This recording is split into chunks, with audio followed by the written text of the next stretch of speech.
Hello everyone, welcome to class. Very good morning. Fine. So we are done up to 7.2 from our NCERT. Fine. We have covered distance formula and we also know now that how to calculate the coordinates of a particular section over the line. ठीक है, दो चीजें हमने पढ़ ली है. Okay. Now coming to our third exercise, it is very simple. Fine. एक simple सा formula है एरिया ऑफ ट्राइंगल निकालने का और आपको बस वो फॉर्मूला अप्लाई करना है and you will get your answer. ठीक है, थोड़ा सा हम उसके बारे में पढ़ते हैं. पहले देखो, जब आप छोटी क्लासेस में थे तब आपको सबसे पहले पढ़ाया गया था एक बेसिक राइट एंगल ट्राइंगल. ठीक है, एक बेसिक राइट एंगल ट्राइंगल, चाहे ऐसे बना लो चाहे ऐसे बना लो. ठीक है, ये राइट एंगल ट्राइंगल होता है. तो इसमें बेस होती थी, हाइट होती थी. ये बेस, ये हाइट. तो इसके लिए आपको फॉर्मूला क्या पढ़ाया गया था? Half base into height. ये मेरा राइट एंगल ट्राइंगल का फॉर्मूला होता था. सबसे पहले हमने ये पढ़ा था. उसके बाद में क्या हुआ था? उसके बाद में मेरे पास इक्विलेटरल ट्राइंगल आया था तो जिसकी तीनों साइड्स सेम है. तो हमने बोला अगर इक्विलेटरल ट्राइंगल है तो उसके लिए आप ये वाला फॉर्मूला याद रख लो, 3/4 साइड स्क्वायर. ये वाला भी हो गया. उसके बाद में हमारे पास क्या आया? हेरोन्स फॉर्मूला आया. हेरोन्स फॉर्मूला कब आया?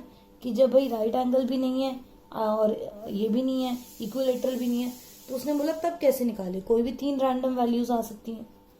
कोई भी तीन रैंडम वैल्यूज हैं ट्राइंगल में और मुझे बताओ कि भाई इसका निकालना सीखो. तो हमने एक जनरल फॉर्मूला लर्न कर लिया जिसको हमने हेरोन्स फॉर्मूले का नाम दिया. वो हेरोन्स फॉर्मूला बेसिकली क्या होता था? Under root of semi perimeter, फिर सेमी पेरीमीटर में से ये तीन चीजें निकाली जाती थी. ये हो गया. चलो जी, अब अगर लेंथ दे रखी है तो ये तो तीन चीजें आ गई.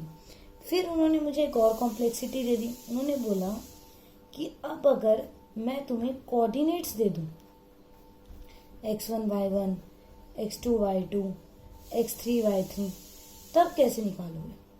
तो देखो, एक तो क्या तरीका है कि मैं डिस्टेंस फॉर्मूले से मैं क्या करूं, डिस्टेंस फॉर्मूले से ये तीन डिस्टेंस निकाल लूं. ठीक है, डिस्टेंस फॉर्मूले से क्या करूं, ये तीनों डिस्टेंस निकाल के हेरोन्स फॉर्मूला लगाऊं. तो ये तो बहुत ज्यादा कॉम्प्लेक्स हो जाएगा. पूरी 7.1 लगाऊं, 9th का हेरोन्स फॉर्मूला लगाऊं, दो कंसेप्ट यूज करूं. ठीक है, तो मैंने क्या करा, मैंने बोला कि मैं तुम्हें एक अलग से फॉर्मूला याद करवा देती हूँ. ठीक है, मेरा थोड़ा बोर्ड सेट नहीं हो पा रहा है इसमें, जस्ट अ सेकेंड. ठीक है, मैंने तुम्हें बोला मैं तुम्हें एक फॉर्मूला लर्न करवा देती हूँ. क्यों तुम इतना ज्यादा दिमाग लगाते हो कि पहले पूरा 7.1 लगाओ फिर उसके बाद में पूरा हेरोन्स फॉर्मूला लगाओ. तो वो हमने क्या फॉर्मूला लर्न करा, हमने बोला हाफ ऑफ. ठीक है, जब हम इसका x1 लेंगे, जब हम पहले वाले पॉइंट का x1 लेंगे तो इन दोनों y को माइनस कर दो, y2 माइनस y3. जब x2 लोगे, जब x2 लोगे तो इन दोनों y को माइनस कर दो, y3 माइनस y1. और जब x3 लोगे तब इन दोनों को माइनस कर दो, y1 माइनस y2. ठीक है, बस कुछ करना ही नहीं है, सिंपल सी चीज है. जैसे कि अगर मैं तुम्हें यहीं पर तुम्हारा फर्स्ट क्वेश्चन करके दिखाऊं. ठीक है, हालांकि स्पेस नहीं है बट यहीं पे फॉर्मूला करा है तो तुमसे आराम से हो जाएगा. ठीक है, साथ के साथ करोगे ना तो हो जाएगा. जैसे मान लो मैं सेकंड पार्ट करवा रही हूँ तुम्हें, इसका सेकंड पार्ट करवा के दिखाती हूँ. तो ये मैं क्वेश्चन नंबर 1 का सेकंड पार्ट करके दिखा रही हूँ तुम्हें. जैसे ये है -5, -1, ये है 3, -5 और ये क्या है 5, 2. ठीक है, तुम रैंडमली किसी भी पॉइंट को 1, 2, 3 ले सकते हो, उससे मेरे आंसर पे कोई फर्क नहीं पड़ेगा. इसको लिखो हाफ. ठीक है, अब मैंने मान लो यहां से स्टार्ट करा, मैं ऐसे स्टार्ट करती हूँ. ठीक है, मैं काउंटर क्लॉकवाइज डायरेक्शन में स्टार्ट करती हूँ. अगर आपको थोड़ा बहुत चेंज करना भी है तो आप कर सकते हो, कोई प्रॉब्लम नहीं है उस बात से. तो मान लो मैंने ऐसे स्टार्ट करा, हाफ -5 -2. फिर मैंने इसका x कोऑर्डिनेट लिखा तो 2 माइनस ऑफ -1. फिर मैंने इस वाले का x कोऑर्डिनेट लिखा तो -1 माइनस ऑफ -5. ठीक है, आराम आराम से करनी है कैलकुलेशन, गलत नहीं करना. तो ये हो गया माइनस का 35 प्लस का 9 प्लस का 20। अब ध्यान से देखो एक चीज, यह आया 29, यह आया माइनस का 35, यह आंसर क्या आएगा माइनस का 6/2। ठीक है, ध्यान से देखो एक बार इसकी कैलकुलेशन। ये प्लस का आएगा ना, माइनस का क्यों आएगा, माइनस माइनस प्लस का आएगा। तो 29 और 35 कितना आ जाएगा 64, 64/2 कितना आ जाएगा 32। और क्योंकि एरिया है, ठीक है मैंने लिखा नहीं कहीं पर, एरिया का टॉपिक है, एरिया ऑफ ट्राइंगल, तो एरिया की ऐसा यूनिट क्या होती है स्क्वायर यूनिट्स, तो बस स्क्वायर यूनिट्स लगा दो, हो गया। ठीक है, अब देखो मैं एक छोटी सी बात बताती हूँ। इन केस अगर तुम ये वाली डायरेक्शन लेने की जगह काउंटर क्लॉक, जैसे मैंने काउंटर क्लॉकवाइज ली है, अगर तुम क्लॉकवाइज लेते तो क्या होता, कुछ भी ना होता, तुम्हारा आंसर आता -32। Now as area of triangle can never be negative, तुम उसका मॉड्यूलस ले लेते बस, और कुछ भी ना होता। ठीक है, तो तुम 1 2 3 पॉइंट अपनी मर्जी से ले सकते हो, तुम्हें काउंटर क्लॉकवाइज जाना है क्लॉकवाइज जाना है, this is also up to you. बस तुम्हें ध्यान क्या रखना है, हाफ लगा के जिसका भी x ले रहे हो उसके नेक्स्ट 2 के y का सब्ट्रैक्शन करना है, बस ऐसे करके एक बार पूरा घूम जाना है। ठीक है, सिंपल सी चीज है, कंसेप्ट समझ में आया किस लिए। अगर तुम्हें लोकेशन दे रखी होती है पॉइंट की, ठीक है, जैसे कि मान लो तुम्हारे जीपीएस का, मैंने तुम्हें कोऑर्डिनेट ज्योमेट्री के इंट्रोडक्शन में बताया था कि कोऑर्डिनेट ज्योमेट्री का सबसे बड़ा क्या एप्लीकेशन क्या है, तुम्हारे गूगल मैप्स।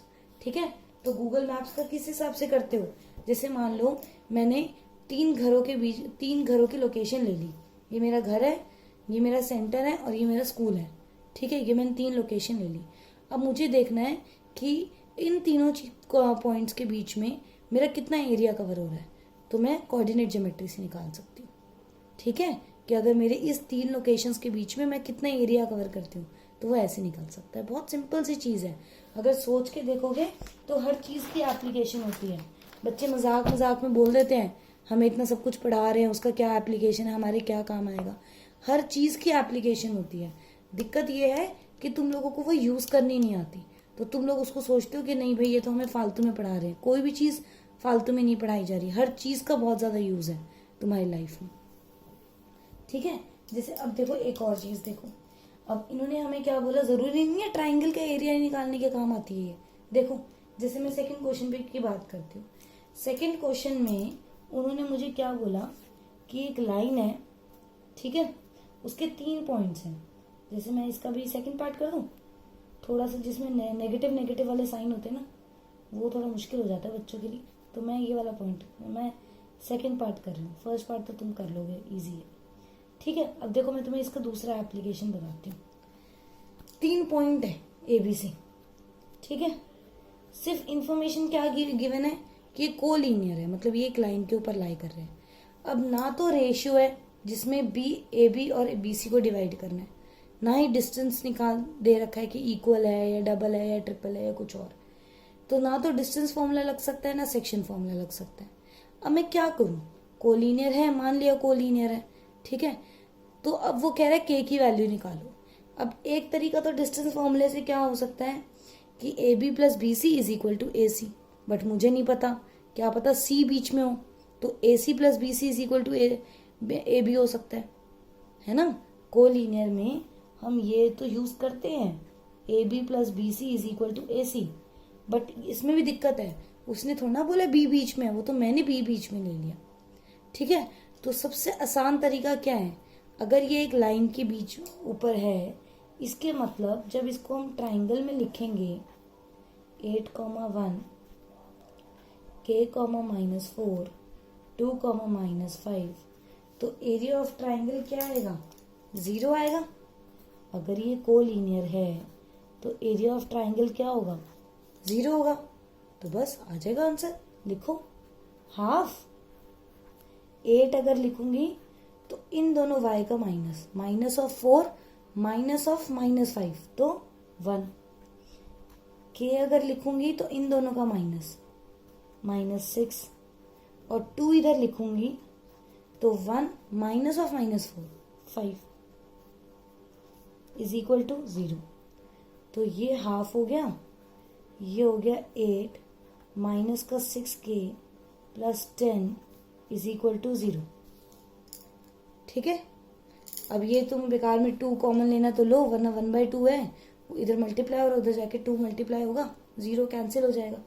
ये कितना हो जाएगा, 18 is equal to 6k।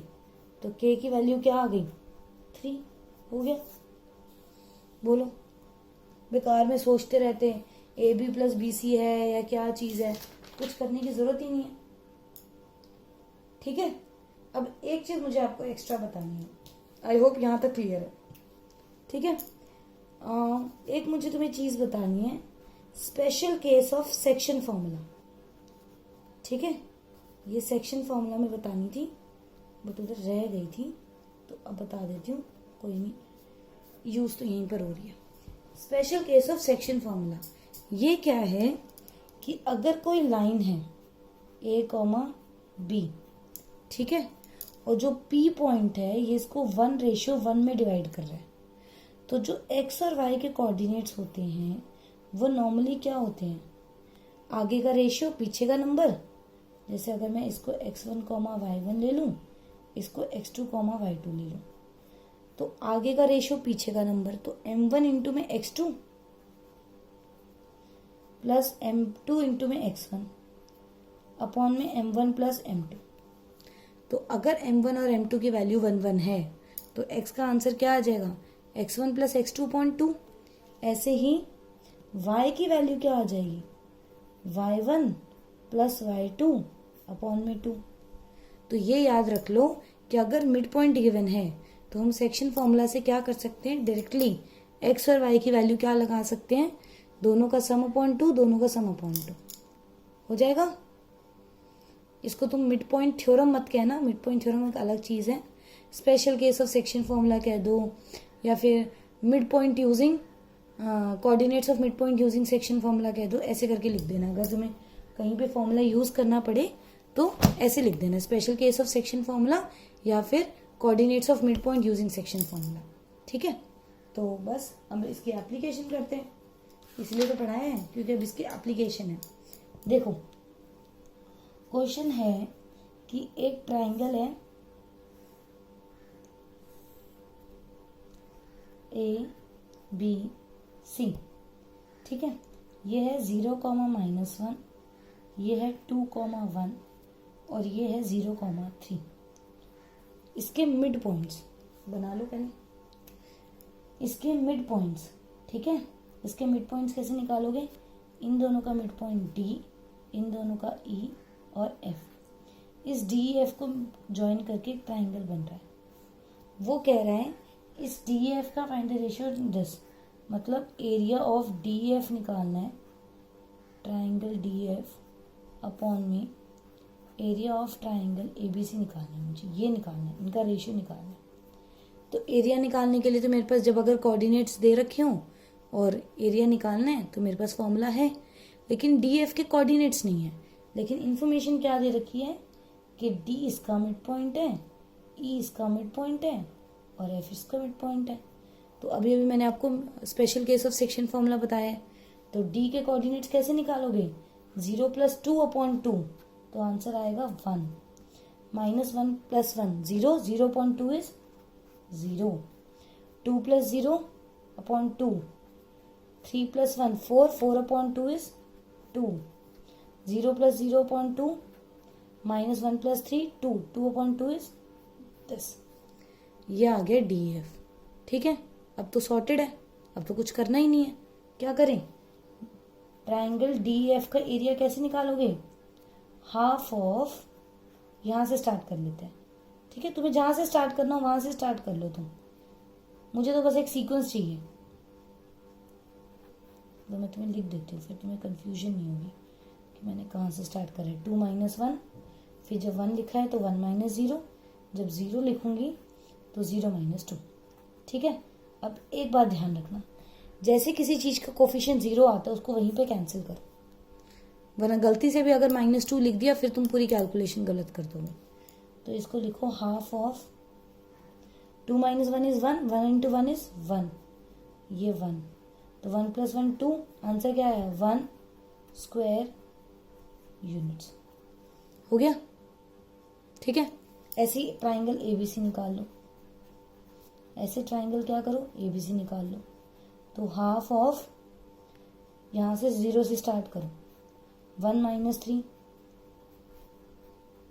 2, 3 minus of -1 0, -1 ठीक है।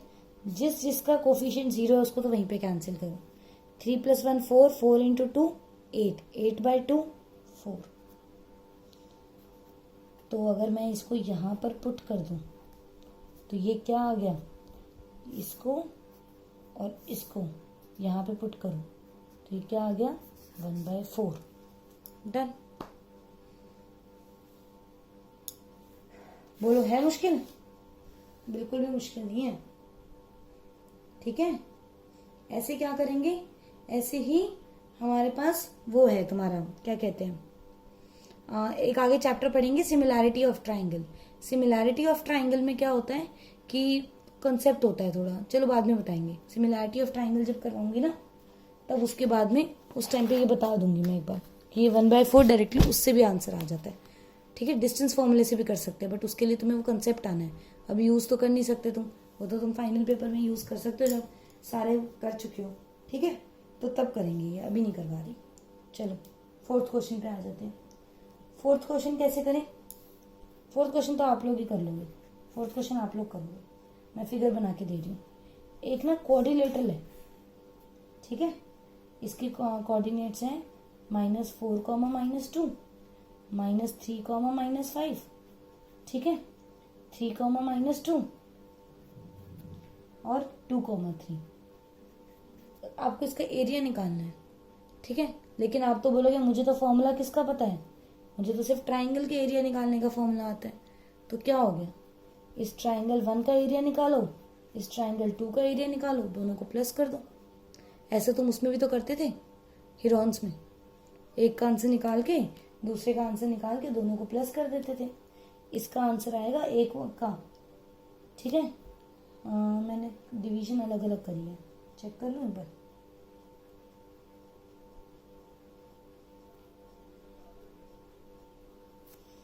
इस वाले का आंसर आएगा तुम्हारा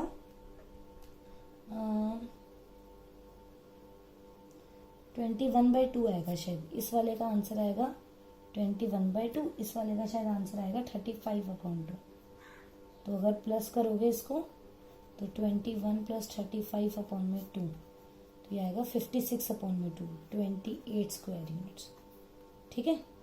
चेक कर लेना, ये हो जाएगा, सिंपल है ये, तो कोई ज़्यादा मुश्किल वाली बात नहीं है, ठीक है। ये हो जाएगा। चलो अब आते हैं हम 5th क्वेश्चन पे। 5th क्वेश्चन पे थोड़ा सा ध्यान देने की बात है, ठीक है। 5th क्वेश्चन को थोड़े ध्यान से देखना। 5th क्वेश्चन किस हिसाब से है हमारा? 5th क्वेश्चन है कि ट्राइंगल लो, ठीक है। इसके कोऑर्डिनेट्स बनाओ A B C, 4, -6, ठीक है, 3, -2 और 5/2, 2. You have studied in class 9 that the median of triangle divides it into 2 triangle of equal area.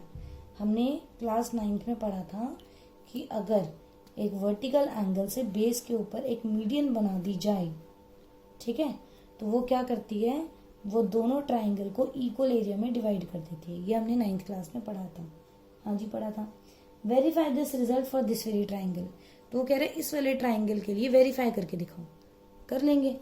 इसको डी को कैसे निकालोगे, डी मिड पॉइंट है, तो 3 + 5 8, 8/2 इज 4, -2 + 2 0, 0.2 इज दिस। डी आ गया। अब तुम्हें करना क्या है, तुम्हें बेसिकली ये शो करना है कि एबीसी का area ADB area plus ADC area के इक्वल है। तुम्हें ये शो करना है, ठीक है। करो, शुरू करो।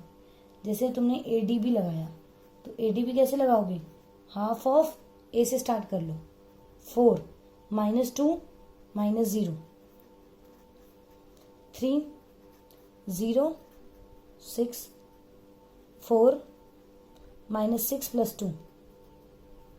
ठीक है, sorry for the hand writing part, I starting from this. -2 4 -8 18 -4 -16. So this would be how much? 2 and -6 -3 I guess, है ना. अब मैंने आपको बताया था कि एरिया कभी भी नेगेटिव में नहीं आ सकता. तो जैसे ही आपका एरिया नेगेटिव में आए, क्या करो, यहाँ पर मॉड्यूलस का साइन लगा दो. तो मॉड्यूलस का साइन लगाओगे तो आंसर -3 की जगह क्या आएगा, 3 स्क्वायर यूनिट्स. ठीक है. ऐसे ही जब ADC निकालोगे तो कैसे करोगे, मैंने पहले मॉड्यूलस का साइन लगा दिया क्योंकि हमें नहीं पता होता ना कि वो कौन सी डायरेक्शन ले रहे हैं, तो इसीलिए कई बार आंसर में फर्क आ सकता है. तो उससे मतलब प्लस माइनस का डिफरेंस आएगा लेकिन कोई फर्क नहीं पड़ता उससे. ठीक है. चलो ये क्या हो जाएगा, माइनस का 8 32 माइनस का 30. दोबारा आंसर देखो कितना आ गया, फिर नेगेटिव में आ रहा है. तो माइनस का 6/2, दोबारा -3 आ रहा है. दोबारा मॉड्यूलस ले लो, तो मॉड्यूलस लेके क्या आंसर आ जाएगा, 3 स्क्वायर यूनिट्स. चलो अब ABC का निकालो. तो जब ABC का निकालेंगे तो क्या आएगा, 4 माइनस का 2 -2 प्लस 3 2 प्लस का 6. ठीक है, ध्यान रखो साइन का. 5 -6 प्लस 2, आंसर आना तो क्या चाहिए, 6 आना चाहिए. चेक करते हैं. माइनस का 16 24 माइनस का 20 क्या आया, 4 माइनस का 12/2 माइनस का 6, मॉड्यूलस का साइन है तो 6 स्क्वायर यूनिट्स. Hence proved. दोनों का सम किसके इक्वल आ रहा है, तीसरे वाले के इक्वल आ रहा है. चेक कर लो. 3 3 6 तो वेरीफाई हो गया. ठीक है. तो इसका मतलब कोई भी थ्योरम पढ़ लो, चाहे वो ज्योमेट्री वाले पार्ट में पढ़ोगे तो भी वो कोऑर्डिनेट ज्योमेट्री जो है, ठीक है, पूरी मैथमेटिक्स में अगर तुम कोई थ्योरम्स पढ़ते हो, ठीक है, ये अलग अलग डोमेन्स हैं. एलजेब्रा है, ज्योमेट्री है, कोऑर्डिनेट है, ट्रिगो है, स्टैट्स है, ये अलग अलग डोमेन्स हैं. अगर कहीं पर तुम एक थ्योरम पढ़ते हो तो वो बाकी जो डोमेन्स है उसमें भी अप्लाई होता है. तो देखो कहाँ पे हमने वो ट्राइंगल वगैरह शेप्स के बारे में पढ़ा था, और ये कोऑर्डिनेट एकदम डिफरेंट कंसेप्ट है, लेकिन फिर भी क्या हो रहा है, कितने आराम से जो हमारी थ्योरम है वो वेरीफाई हो रही है. ठीक है. आगे जाके एक सेंट्रॉइड की हम पोजीशन भी वेरीफाई करेंगे इससे. फाइन. तो अब यहाँ तक कंप्लीट करो. पहले तीनों एक्सरसाइज अब एक बार अच्छे से करके देख लो, एग्जाम्पल्स करके देख लो. 2 वीडियोस और होंगी. एक होंगी तुम्हारी ऑप्शनल एक्सरसाइज की, उसका लेवल थोड़ा सा ज़्यादा है, तो वो अटेम्प्ट करने से पहले 3 एक्सरसाइज अच्छे से कर लेना. और एक सेपरेट वीडियो है डेरिवेशंस की. ठीक है. तो तब तक ये कंप्लीट करके रखो. I will see you in the next part. Okay, bye bye, take care.